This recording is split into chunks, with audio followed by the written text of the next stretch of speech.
கர்ப்பத்தை திறந்தார். பேரன் என்றால் வறட்சியான, ஒன்றுமில்லாத. அதே போல எலிசபெத் பேரன் லைஃப், அன்னாள் ஒரு பேரன் லைஃப், ராகால் ஒரு பேரன் லைஃப். அதாவது அந்த பேரன் என்ற வார்த்தைக்கு வறட்சியான, ஒன்றுமில்லாத, கனியற்ற ஒரு வாழ்க்கை. திரும்ப திரும்ப சொல்லுகிறேன், என் அன்புடைய பிள்ளையே, இன்றைக்கு நான் சொல்ல ஆவிக்குரிய வாழ்க்கையில, ஆவிக்குரிய வாழ்க்கை இன்னும் கனியற்றவனா இருக்கிறாய். இன்னும் கனி இல்லை, இன்னும் அந்த வளர்ச்சி இல்லை, இன்னும் அந்த மேன்மை இல்லை. ஆனால் தேவன் சொல்லுகிறார், உன் வாழ்க்கையில அன்னாளின் வாழ்க்கையில் ஒரு சாமுவேலை கட்டளையிட்டவர், எலிசபெத்தின் வாழ்க்கையில ஒரு யோவானை கட்டளையிட்டவர், ராகேலின் வாழ்க்கையிலே ஒரு துதிக்கும் மனிதனை கட்டளையிட்டவர் உன்னுடைய வாழ்க்கையிலே அப்படியே செய்வார்.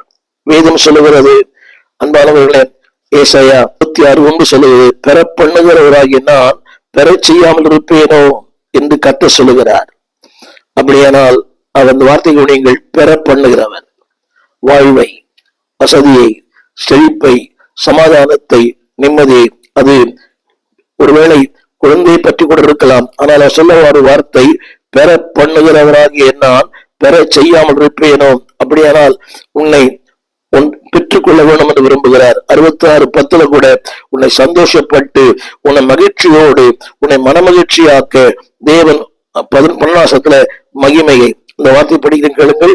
10 சந்தோஷம், 66:10 பின்பகுதி மிகவும் மகிழ்ந்து, 66:11 மனமகிழ்ச்சியா இருந்து, 66:12 மகிமையை, அதாவது மகிமுள்ள ஒரு வாழ்க்கை ஒரு வாழ்க்கையில கத்த வைக்க விரும்புகிறார்.